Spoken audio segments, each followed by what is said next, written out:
Well, welcome back, everybody. I've got a figure in our little Jeep here.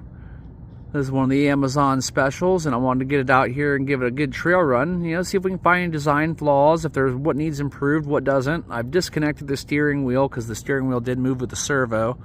I didn't want to burn it out being locked in those guys' arms. Other than that, we're running at bone stock. Now, I have found a design flaw. So if you see the front wheels moving and not the rear throughout this video, that is for a reason. Underneath here, let me see if you can get real good there. You can see where our drive shaft goes in.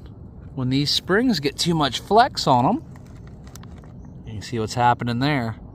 That's pulling our dog bone out, causing it to skip. That is the problem I'm having. Should be an easy fix. I just need to stiffen up these springs so that can't happen.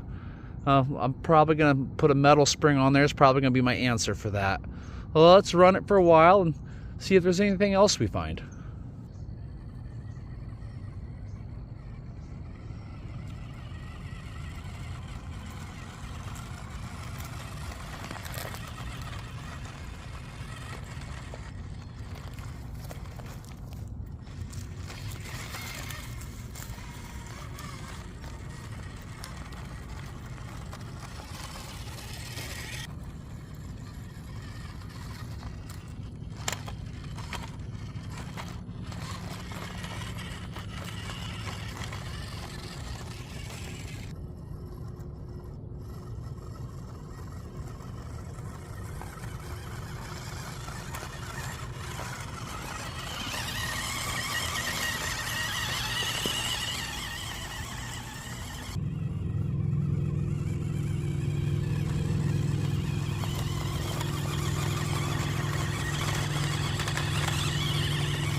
Okay, I think I've got a pretty fair assessment of this vehicle by now. You know, I've put it through a pretty strenuous test throughout the short period of time I've had it. First on my crawler course and now here. Other than the issue I popped out earlier, that's the only major one that's concerning me. Which I stiffened those springs up. It's not going to be an issue any longer. And you know, I could probably even go with some metal drive shafts or something. But I've been running this for, I'm saying probably going on between 30 and 40 minutes. Been running it pretty consistently. I've just got the hammer held down now. I'm just running it. And so I think for the $70, which they're pretty cool, they added a promo code. I'm going to put a link with a promo code, and that should get you a little bit more off.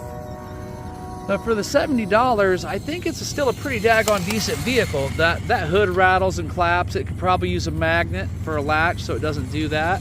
But I mean, it just kind of balances and clicks and does what it does, but it seems to go pretty decent. I was running it over roots, rocks, tall grass, anything I can really think of where I thought somebody might want to run this thing. I would expect it to run. And plus I've added the extra weight of that action figure. It may not seem like a lot, but it is. It makes it a whole lot more top heavy, and that's probably the reason why it's compressing so much more in the rear end, because on the crawler course I didn't have that issue. And I didn't have a figure in it then. So that extra weight's probably helping with that spring compression, causing that spring hop in the back to make that pop out every once in a while. But thanks for watching, everybody. Always appreciate your time. I'll leave a link for this, plus that promo code if you want to get yourselves one. Yeah, pretty cool little vehicle. We'll catch you on the next one. Later.